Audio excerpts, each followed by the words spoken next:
오늘의 주요 뉴스입니다. 오늘부터 방역 패스가 본격적으로 시행됐습니다. 적용시설은 유흥시설과 공연장, 식당 등에 이어 대형마트와 백화점, 서점 등까지 확대됐습니다. 방역 패스가 본격적으로 시행된 첫날, 대부분 제대로 지켜지고 있었지만 학원 등 일부 시설은 방역 패스 적용이 정지되는 등 혼란을 겪었습니다. 화재로 흉물이 된 비흥항의 불법 폐기물 처리가 시작됐습니다.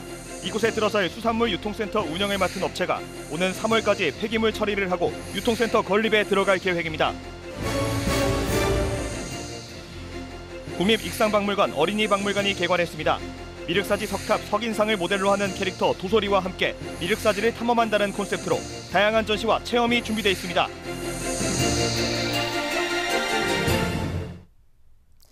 여러분 안녕하십니까? 1월 10일 월요일 KCN 종합뉴스입니다. 오늘부터 방역 패스가 본격적으로 시행됐습니다. 적용시설은 유흥시설과 공연장, 또 식당 등에 이어서 대형마트와 백화점, 서점까지 확대됐는데요. 이를 위반한 이용자는 과태료 10만 원이, 또 시설 운영자는 최대 300만 원까지 과태료가 부과됩니다. 방역 패스가 본격적으로 시행된 첫날, 대부분 제대로 지켜지고 있었지만 학원 등 일부 시설은 방역 패스 적용이 정지되는 등 혼란을 겪었습니다. 보도에 최정호 기자입니다. 익산에 있는 대형 공연장, 출입구마다 방역 패스 안내 문구가 붙어 있습니다. 입장을 하려면 발열 체크는 물론 QR코드 인식 등을 통해 코로나19 예방 접종을 완료했음을 증명받아야 합니다. 방역 패스 적용 시설은 대폭 확대됐습니다. 유흥시설과 노래방, 실내 체육시설, 공연장, 목욕작업, 카지노, 식당, 카페, PC방, 학원 등은 물론 대형마트와 백화점, 농수산물 유통센터, 서점까지 모두 30개 업종. 방역 패스나 필요한 서류 제출 없이 적용시설을 이용하면 이용자는 10만 원씩, 시설 운영자는 최대 300만 원까지 과태료가 부과됩니다. 방역당국은 코로나19 확진자 발생이 줄고는 있지만 소규모 감염 사례가 계속 이어지는 만큼 방역 패스 준수에 적극 협조해 줄 것을 강조했습니다. 지금보다 조금 더 확진자 규모가 낮아지기를 바라면서 저희들도 있는 자리에서 역할을 다 하겠습니다. 우리 도민 여러분들께서도 거듭 좀 함께 해주시기를 당부 말씀드립니다. 방역 패스가 본격적으로 시행된 첫날, 대부분의 업종에서는 제대로 지켜지는 모습을 보였습니다. 지금은 다 당연히 해야 하는 줄 알고 그냥 손님들이 직접 해요. 그리고 저도 하라고 또 하지만 더 손님들이 더 잘 챙기는 것 같습니다. 옷가게 등 방역 패스 적용 시설에 포함되지 않는 업종일지라도 이제는 발열 체크와 안심콜 서비스 등을 통해 방역 준수 사항을 지키고 있습니다. 우리는 손님들이 오시면 한번 그 안심콜 전화번호를 한번 입력 좀 해주시라고 그게 말로 우선 설명을 하고 이렇게 또 해야 된다는 것을 좀 알려드리고 그렇게 해서 하는데 뭐 크게 지장 없이 잘 손님들도 이해하고 따라주고 있습니다. 하지만 일부 시설에서는 적지 않은 혼란이 발생하기도 했습니다. 대형마트와 백화점은 생활 필수 시설이 아니어서 백신 미접종자나 방역 패스를 증명하지 못하는 방문객은 혼자라도 입장할 수 없기 때문입니다. 또 학원과 독서실, 스터디 카페는 방역 패스 의무 적용이 일단 정지됐습니다. 서울행정법원이 학부모단체에서 정부를 상대로 낸 방역 패스 집행정지 신청을 받아들였기 때문입니다. 때문에 학원을 가둬내는지를 문의하는 전화가 늘고 있습니다. 학교에서 더 많이 생활하는데 학교는 괜찮고 학원은 와서 학습만 하고 뭐 길어야 2시간 머무다가 가는데 왜 학원에 그 방역 패스 적용을 하느냐 거기에 대한 부정적인 시각이 많아서 한편 방역 패스는 코로나19 2차 접종을 맞은 지 14일 이후부터 180일 이전까지 3차 접종을 마쳐야만 효력이 유지됩니다. 또 미접종자라면 PCR 음성 확인서, 격리해제 확인서, 예외 확인서 등이 있어야 합니다. KCN 최정호입니다. 국내 코로나19 신규 확진자 수가 3,000명대를 기록했습니다. 중앙방역대책본부에 따르면 오늘 오전 0시 기준 국내 코로나19 신규 확진자 수는 3,007명으로 집계됐습니다. 감염 경로는 국내 발생이 2,768명, 해외 유입 239명입니다. 위중증 환자 수는 786명으로 집계됐고 사망자는 34명이 늘어 누적 사망자 수는 6,071명입니다. 도내 코로나19 신규 확진자가 어제부터 오늘 정오까지 122명이 추가로 발생했습니다.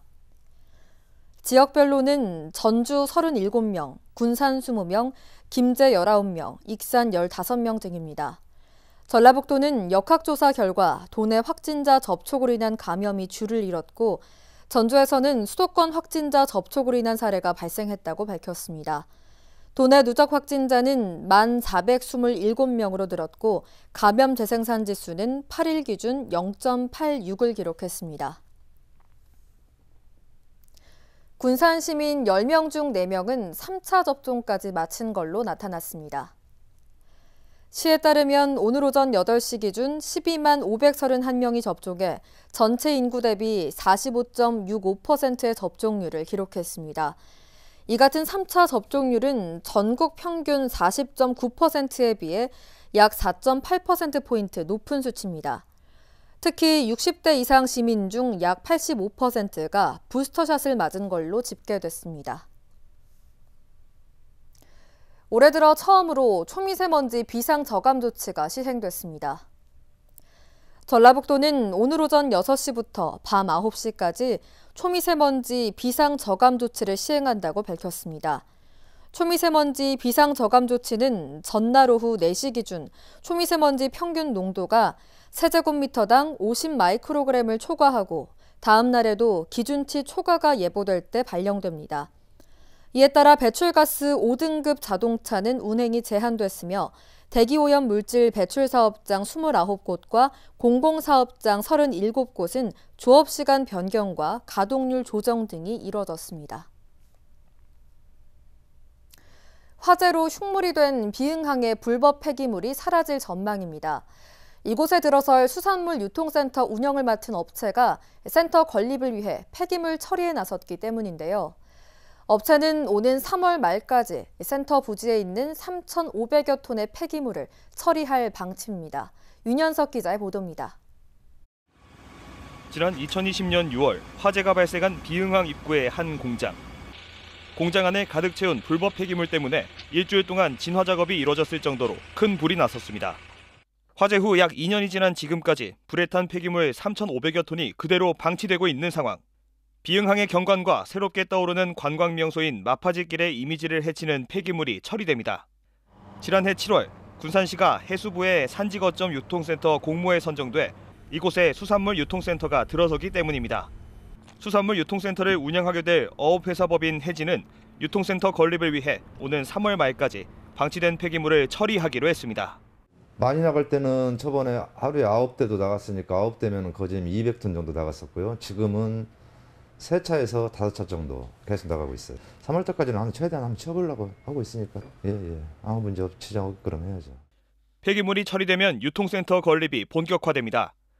방치된 폐기물이 3월 말까지 치워진다면 오는 5월 유통센터 착공에 들어가고 내년 11월에 완공할 방침입니다.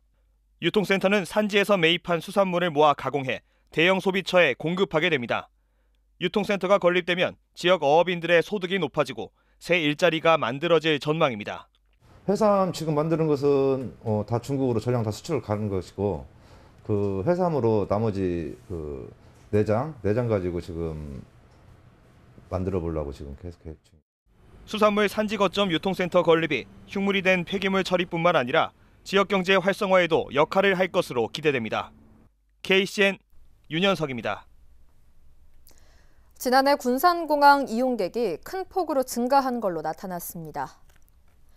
한국공항공사에 따르면 지난해 군산공항 이용객은 28만 197명을 기록했습니다.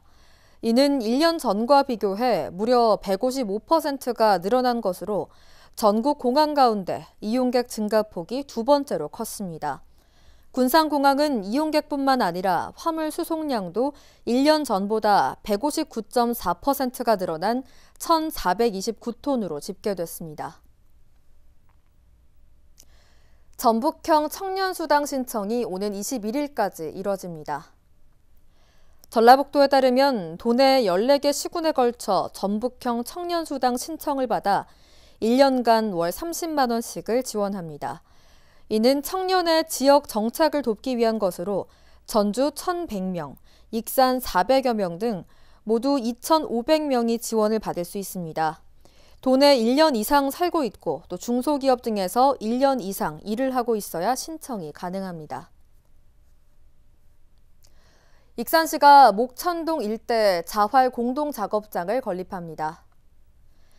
익산시는 사업비 25억 원을 들여 하반기까지 200평 규모의 자활 공동작업장을 짓기로 했습니다.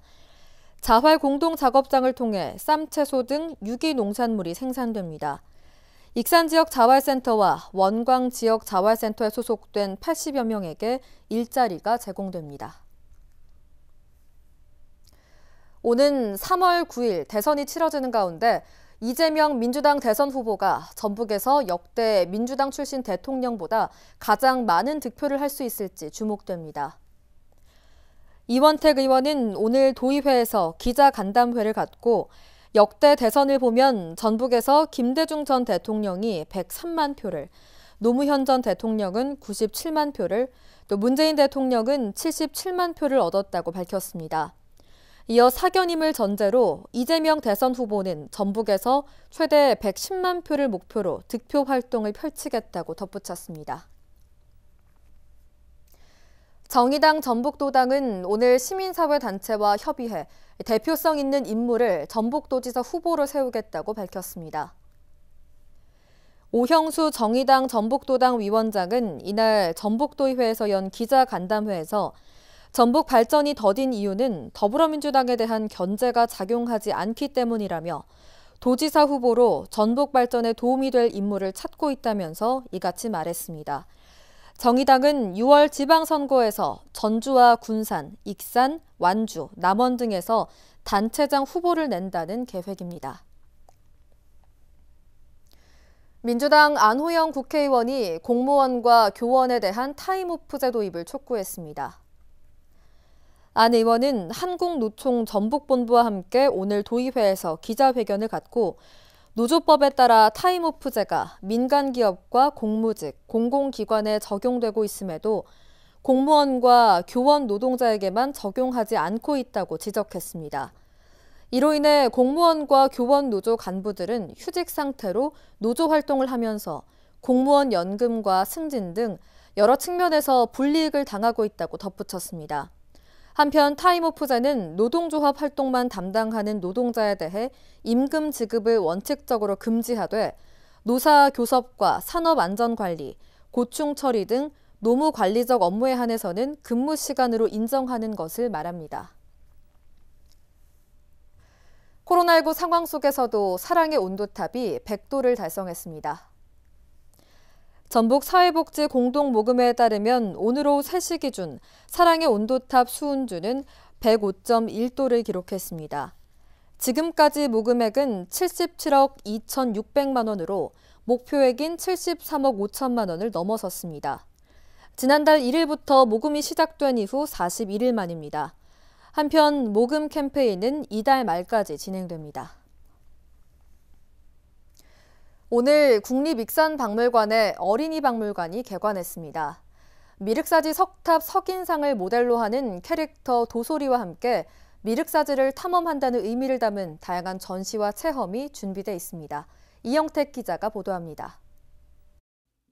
익산 미륵사지 입구에 있는 국립익산박물관에 어린이 박물관이 마련됐습니다. 지난 2019년 10월 착공에 들어간 어린이 박물관은 옛 미륵사지 유물전시관을 리모델링해 10일 개관했습니다. 어린이 박물관은 연면적 2,527제곱미터 규모로 지하에는 629제곱미터의 다목적 강당도 새롭게 들어섰습니다. 동양 최대의 미륵사지를 어린이들이 체험으로 느낄 수 있는 그런 공간입니다. 저희 어린이 박물관과 그다음에 상설전시실 그리고 미륵사지 이 세 곳을 동시에 체험할 수 있는 유적 밀착형 박물관을 어린이 박물관 전시는 우리나라에서 가장 크고 오래된 석탑이 있는 미륵사지를 탐험한다는 콘셉트로 꾸며졌습니다. 미륵사지 석탑을 지키는 석인상을 모델로 삼아 만든 캐릭터 도소리와 함께 전시 소주제에 맞춰 다양한 체험을 즐길 수 있습니다. 전시 소주제는 삼국에서 가장 큰 미륵사, 미륵사의 비밀, 발견 석탑 속 보물입니다. 첫 번째 삼국에서 제일 큰 미륵사는 지금은 터만 남아있지만 가장 컸던 미륵사의 가람과 규모를 인지해보는 그런 공간이 되겠고요. 두 번째 미륵사의 비밀이란 공간은 삼탑 삼금당이라는 공간이 있었고, 그리고 강당지라는 공간이 있었고, 그곳에 역할들이, 건물들이 어떤 역할을 하는지, 발견 석탑 속 보물, 이 코너에서는 2009년에 그 발굴된 현장으로 다시 시간 여행을 떠나서 그곳에서 사리장엄을 발굴해보는 자세한 체험을 살펴보면 백제 미륵사로 시간 여행을 떠나는 듯한 영상을 감상하고 백제 장인을 도와 사찰을 완성하는 활동을 할 수 있습니다. 또 사택 적덕의 딸인 백제 왕후가 639년 사찰을 창건했다는 기록이 남은 사리장엄굴을 석탑에 봉안하고 탑을 도는 체험도 할 수 있습니다. 기존의 미륵사지라는 유적지라고 해서 굉장히 오래되고 옛스러운 박물관이라고 생각하기 쉬우신데요. 어린이 박물관은 그런 이제 기존의 인식에서 벗어나서 디지털 콘텐츠를 적극 활용을 해서 디지털 콘텐츠에 익숙한 어린이들이 누구나 즐길 수 있도록 어린이 박물관이 문을 열면서 어린이들이 다양한 체험을 통해 미륵사지를 배울 수 있게 됐습니다. KCN 이영택입니다. 국산 딸기의 보급률이 96%를 넘어서고 있습니다. 농촌진흥청에 따르면 지난해 기준 국산 딸기 보급률은 96%를 돌파했습니다. 지난 2005년까지만 해도 일본 품종이 86%를 차지했던 것과 비교하면 국산 품종 보급률이 15년 만에 10배 이상 늘어난 겁니다. 이처럼 국산 딸기 품종이 각광을 받는 것은 병충해에 강하고 재배 수량도 많이 나오는 등 우수한 품질을 인정받고 있기 때문입니다. 익산시가 소규모 농산물 저온 저장고 설치 비용을 지원합니다.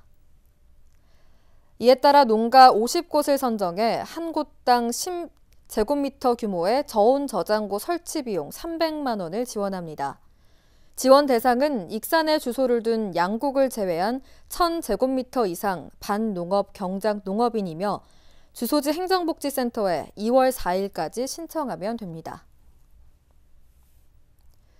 도내 여성 농업인에게 연간 15만 원이 지원됩니다. 전라북도는 여성 농업인의 건강관리와 문화활동에 쓸 수 있는 생생카드 신청을 다음 달 말까지 받습니다. 지원 대상은 5헥타르 미만의 농지를 소유하거나 축산, 임업, 어업에 종사하는 만 20세 이상에서 75세까지의 여성입니다. 올해부터는 농해 소득이 연 3,700만 원 미만의 겸업 여성 농업인도 지원 대상에 포함됐습니다. 익산 지역 아파트 불법 투기 사례로 28건이 적발됐습니다. 익산시에 따르면 지난해부터 최근까지 아파트 거래 646건을 정밀 조사한 결과 28건의 불법 투기 사례를 적발했습니다. 이 중 허위 신고 3건에 대해서는 과태료 5,800여만 원이 부과됐고 공인중개사법 위반 행위 14건 중 5건은 경찰 수사를 의뢰했습니다. 또 편법 증여로 의심되는 8건은 익산 세무서에 통보했습니다. 2월에 치러지는 졸업식이 점차 사라지고 있습니다. 도교육청에 따르면 도내 초중고등학교 297곳이 1월에 졸업식을 치릅니다. 학년별로는 초등학교가 158곳으로 가장 많고 중학교 75곳, 고등학교 64곳입니다. 특히 도내에서는 이미 84개 학교가 지난해 12월에 졸업식을 치렀습니다. 이처럼 졸업식이 당겨지는 것은 학교장 재량에 따라 결정할 수 있는 데다 코로나19 등으로 간단한 졸업식이 선호되고 있기 때문입니다. 공무원 노조가 선거사무원 강제 동원에 거부 반응을 나타내고 있습니다. 전북 공무원 노동조합 연맹 등은 도 선거관리위원회에서 선거사무원 모집을 요청했지만 코로나19 방역 등과 겹쳐 업무 과중이 우려된다고 호소하고 있습니다. 특히 선거 당일 늦은 밤까지 투개표 업무를 해야 하지만 정작 수당은 6만 원에서 16만 원 수준이라며 불만을 나타내고 있습니다. 한편 도내 선거사무원은 10,000명 정도가 필요한 상황입니다. 계속해서 전북권 뉴스입니다. 박병석 국회의장이 10일 전북을 방문했습니다. 이 자리에서 송하진 도지사는 강서권 메가시티를 포함해 국립공공보건의료대학원 설립과 금융산업 육성을 국회 차원에서 지원해달라고 요청했습니다. 또 민간 투자의 인센티브 제공 등을 담은 새만금 사업법 및 조세특례 제한법 개정안의 조속한 통과도 건의했습니다. 이에 대해 박 의장은 전북 지역 현안 해결에 관심을 두겠다고 밝혔습니다. 가짜 발기부전 치료제를 판매하는 등 불법 행위를 저지른 성인용품점들이 무더기로 적발됐습니다. 전북경찰청에 따르면 약사법 위반 혐의로 성인용품점 7곳을 적발해 업주 7명을 조사하고 있습니다. 이들은 가짜 발기부전 치료제를 손님들에게 정품 가격의 절반 수준으로 판매했습니다. 경찰이 이들 업소로부터 압수한 가짜 발기부전 치료제는 2만 3천여 정으로 시가 2억 8천만 원 상당입니다. 지난해 도내 화재 건수는 줄었지만 인명피해는 오히려 늘어난 것으로 나타났습니다. 전라북도 소방본부에 따르면 지난해 발생한 화재는 1,984건으로 1년 전보다 10.8%가 줄었습니다. 하지만 인명피해는 90명으로 30.4%가 늘었습니다. 재산 피해는 192억 원으로 2.8% 감소한 것으로 집계됐습니다. 장소별로 보면 주거시설이 가장 많았고 이어 자동차가 뒤를 이었습니다. 지금까지 전북권 뉴스 이영택입니다. 군산시 농업기술센터가 올해 농업기술보급 시범사업을 추진합니다. 올해 시범사업은 지역 특색 농업 발굴과 청년 농업인 기술 시범, 시설 원예 에너지 절감 등 5개 분야 24개 사업에 걸쳐 8억 8,100만 원이 지원됩니다. 신청은 다음 달 4일까지 읍면동 주민센터 또는 온라인 이메일을 통해 하면 됩니다. 익산 서동축제 방문객 10명 중 8명은 만족한 것으로 나타났습니다. 익산 문화관광재단이 서동축제 관람객 만족도 조사를 벌인 결과 응답자의 81.7%가 만족한다고 응답했습니다. 이번 조사는 서동축제 기간에 7차례에 걸쳐 설문조사 방식으로 진행됐으며 모두 301명이 참여했습니다. 특히 새로 선보인 24척의 배와 수상공연, 야경유 등 소원터널이 관람객들로부터 가장 높은 호응을 얻은 걸로 조사됐습니다. 신임 김원식 군산세관장이 오늘 취임했습니다. 김원식 군산세관장은 경북 의성 출신으로 국립세무대학을 졸업했으며 부산세관 세관운영과장과 심사총괄과장 등을 역임했습니다. 김 세관장은 지역 현안에 맞춰 수출입 물류기업 성장 지원에 최선을 다하겠다고 밝혔습니다. 익산 도심권에서 소방차 길터주기 훈련이 내일 저녁 시간대에 실시됩니다. 익산 소방서에 따르면 내일 오후 7시부터 8시까지 1시간 동안 부송동과 영등동 상가 밀집 지역, 모현동 아파트 단지 일대에서 소방차 길터주기 훈련이 실시됩니다. 또 다음 날인 12일에는 같은 시간대 여산시장 인근에서 소방차 길터주기 훈련이 진행될 예정입니다. 박경철 전 익산시장이 이재명 민주당 대선 후보 선거대책위원회 직속기구인 균형발전위원회 공동본부장을 맡았습니다. 박경철 전 익산시장은 지난해 29일 균형발전위원회 공동본부장에 임명됐다고 밝혔습니다. 박 전 시장은 오는 6월 1일에 치러지는 익산시장 선거에는 무소속으로 출마할 계획이지만 이와 별개로 균형발전위 공동본부장으로서 최선을 다할 것이라고 덧붙였습니다. 군산시의회가 올해 첫 임시회를 오는 18일부터 열기로 했습니다. 군산시의회에 따르면 제243회 임시회를 이달 26일까지 9일간의 일정으로 진행합니다. 이번 임시회를 통해 윤리특별위원회 구성 결의안과 지방자치법 전부 개정안 등 모두 7건의 안건을 처리합니다.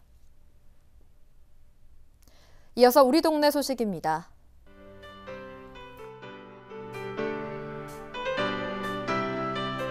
익산 영등이동 통장협의회가 이웃돕기 성금 300만 원을 행정복지센터에 기탁했습니다.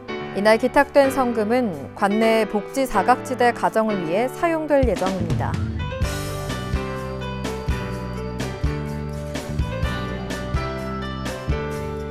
군산 해신동 지역협의체가 주식회사 HY 군산점과 업무 협약을 체결하고 돌봄 취약 가구에 주 3회 건강 음료를 배달하는 특화 사업을 진행합니다.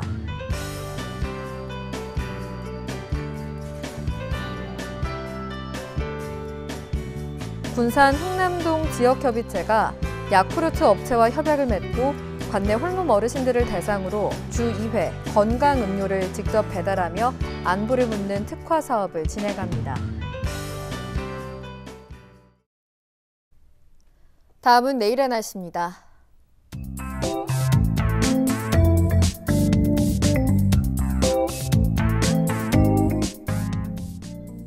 내일 우리 지역은 대체로 흐린 날씨를 보이겠습니다.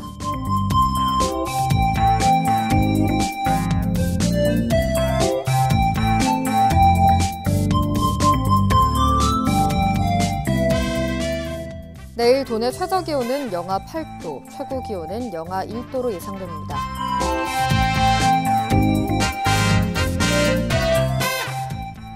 군산의 기온은 영하 4도에서 영하 2도를 보이겠습니다.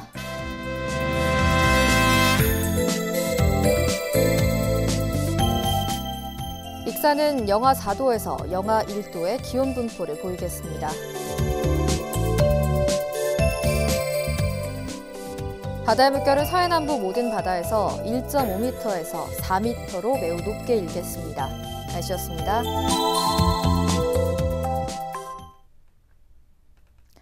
이상으로 KCN 종합뉴스를 마칩니다. 정확한 보도로 내일 함께하겠습니다. 시청해주신 여러분 고맙습니다.